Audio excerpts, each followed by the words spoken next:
Good afternoon and thank you for joining us. An early morning crash on Highway 41 has sent one person to hospital with serious injuries. Bonnyville RCMP responded to the crash just before 7 this morning, approximately 20 kilometers north of Lacore.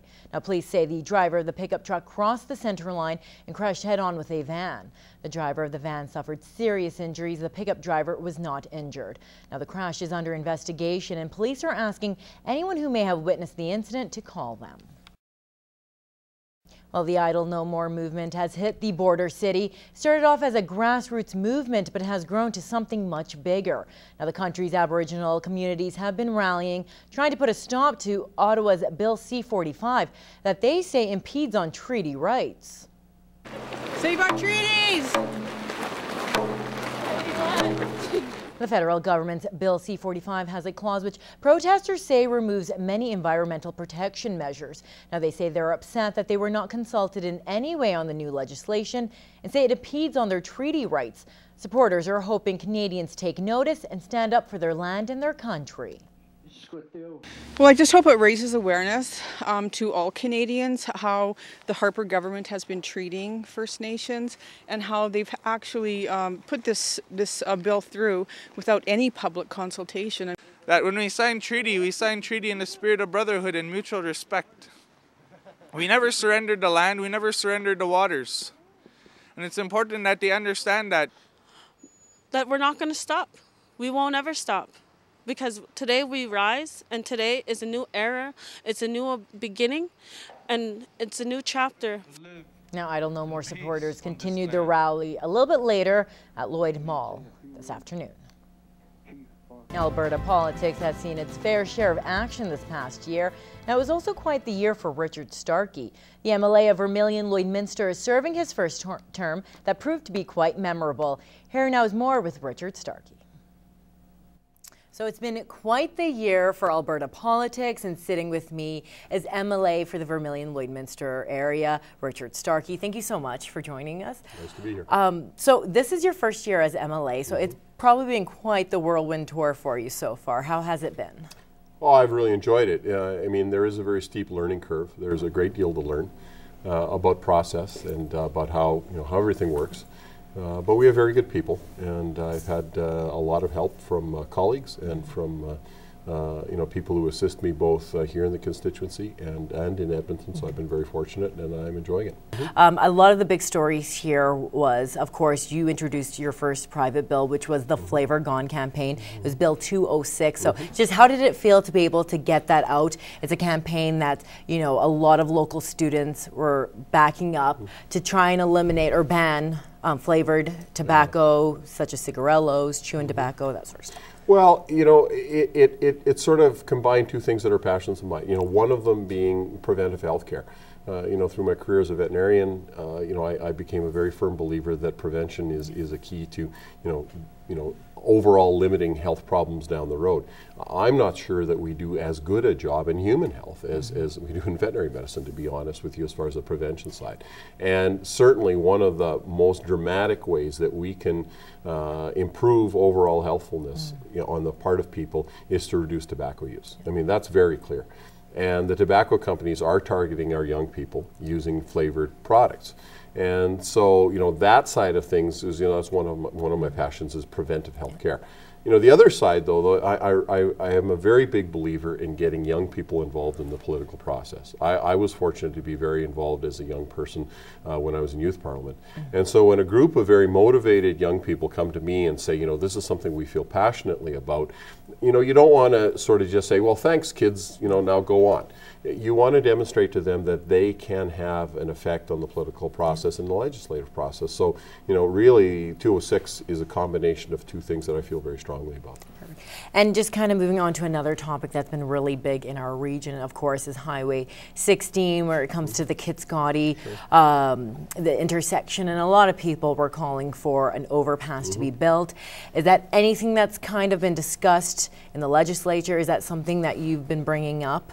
Just, anyone who's been asking what can be done to Highway 16? Well, to me, it's a sort of a two-stage process. I mean, the ultimate goal, in my view, and the ultimate solution is to have an interchange, like a grade separation, an overpass built at that intersection. There are a number of characteristics of that intersection that contribute to increased risk for accidents. And while many of them are driver error, and we recognize that, I mean, right now, every vehicle that goes through that intersection is piloted by a driver, by a human, and humans sometimes make errors. And the problem is at that intersection is when they make an error, the results can be catastrophic. So the ultimate goal, in my view, and I'm working with the Transportation Department, and certainly Minister McIver knows this because he and I have had a number of conversations about this, is to have an interchange built. Until that happens, we need to seek additional ways to improve the safety at that intersection. And it is difficult because there are some design components of that intersection that make it difficult. I mean, it's at the crest of a hill. The sight lines are difficult. You have a lot of large truck traffic movements, including the one where they're driving from southbound to eastbound. That left turn is very, very difficult to make. And I've talked to truckers that will sit sometimes there 10, 15 minutes waiting to make that maneuver safely. So we do have to work, with the local RCMP, and I've spoken with them as well about things that we can do to try to improve driver safety. It's very high on my agenda. I cannot promise that we're going to have shovels in the ground next month. That's not responsible to do that. But I certainly can tell people that I have been in regular discussions with people in the Transportation Department trying to make that intersection as safe as we can until such point as an interchange is built. Okay, perfect. And I'm just kind of last question for you. What can we expect from you, in the new year to come when the new spring session comes into play? Well, I guess I've told people that I'm prepared to work hard. And the one thing that the feedback I've received from people, a lot of people saying is that they do appreciate that effort. We have not a huge constituency compared to some, but it is a big constituency. And I try to cover as much of it as I can. I try to be in all parts of it as regularly as I can be. Certainly because I'm home in Lloydminster, and because we have a large population base here, I'm here quite regularly. But taking people's concerns forward, whether they're small concerns or big concerns, that's my job. I have to act on their behalf and then take those concerns forward to my colleagues in the various departments, whether it's health or education or transportation or human services or whatever it is. And in the bigger picture, we're trying to build the province. We're trying to make the province, continue to have its position as clearly the best place to live in Canada, clearly the best jurisdiction anywhere, I think, in the world to live in, and that means creating an environment for people, for business, for people who are entrepreneurial to come here to not just make a living, but to make a life. And I think Alberta's been quite successful at doing that. Well, thank you so much for taking the time to sit with us. Once again, this is Richard Starkey, the MLA for the Vermilion-Lloydminster area. Thank you so much. You're welcome. Well, improving the economy and creating jobs is something Vegreville-Wainwright MP Leon Benoit has been dealing with over the past year. Elise Cox sat down with Benoit and has more. I'm joined here today with the MP for Vegreville-Wainwright, Leon Benoit. Thank you so much for joining us today. Oh, I'm delighted to be here. And we'll start off with the first question here. What do you think are some of the biggest accomplishments your government has achieved this past year that directly affects your constituency and our area? Sure.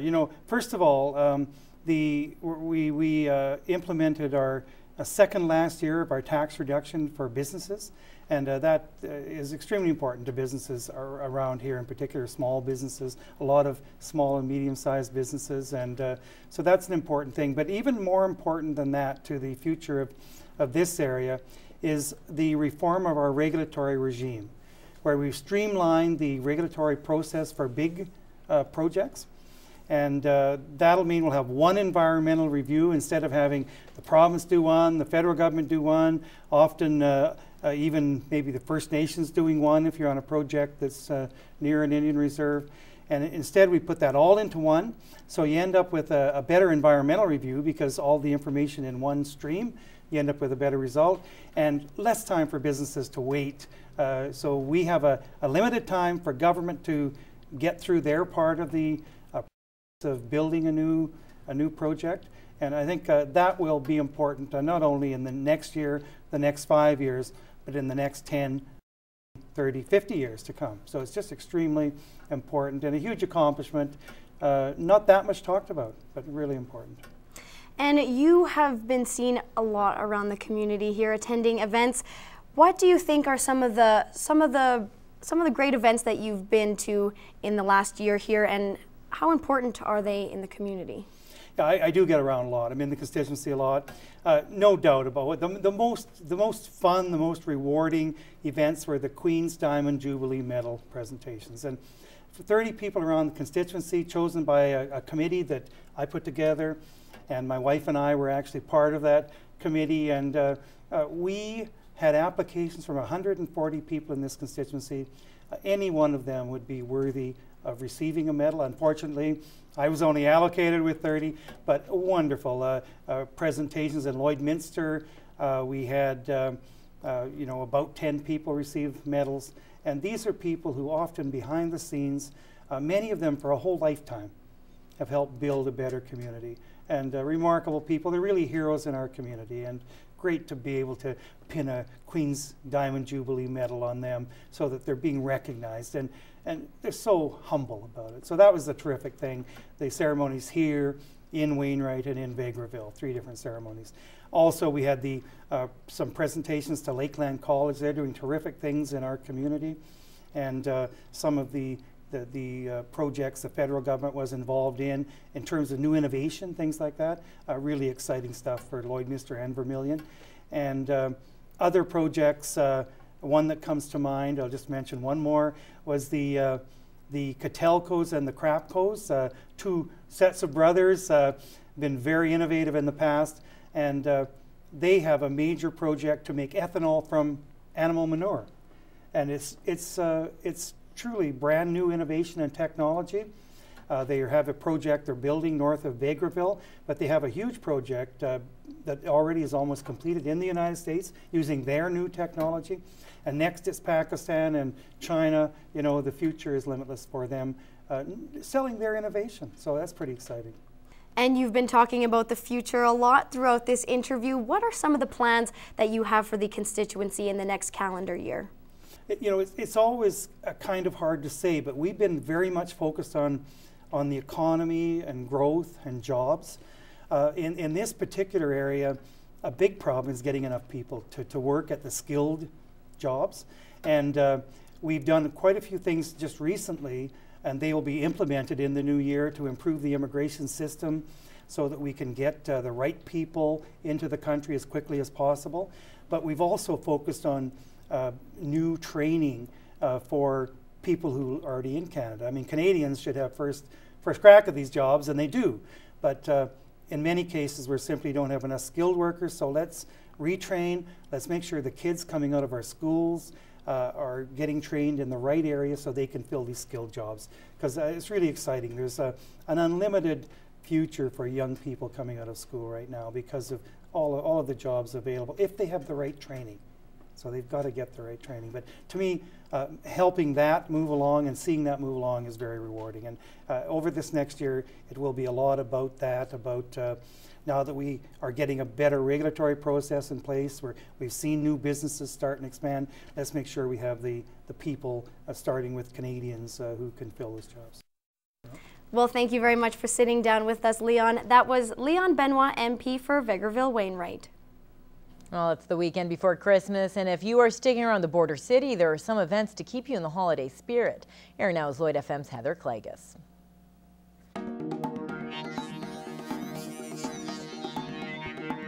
Christmas is almost here. The big day coming up on Tuesday. It's going to be a great day. If you can't be with family and friends this Christmas, the Salvation Army is hosting a free Christmas dinner. It'll run from 2 until 4. Just stop by the Anglican Church. Now is the time for you to start making your plans for how you're going to ring in the new year. The Legacy Center will be hosting a New Year's Eve dance. You can dance to the music of country swing, but get your tickets now. Tickets only $20. You can get them by calling the Legacy Center office. Well, we may have opened up a few gifts early, and we want to share them with you. We're going to give you a chance to win a copy of the new album from Canada's band, The Tragically Hip. It's called Now for Plan A, and it includes the hit At Transformation. If you want a copy, it's real simple. All you have to do is email your name and daytime phone number to tvcontest@newcap.ca. We want to say thanks to John at Universal Music Canada for setting us up with the music. Well, I think me and the teddy bear here have had pretty good years, and I hope Santa is good to you. Now, I'm going to let you in on a secret. I did get an early gift from Santa. He's already been good to me. He gave me this brand new John Deere tractor. So thank you, Santa. I hope Santa is as good to you. Merry Christmas.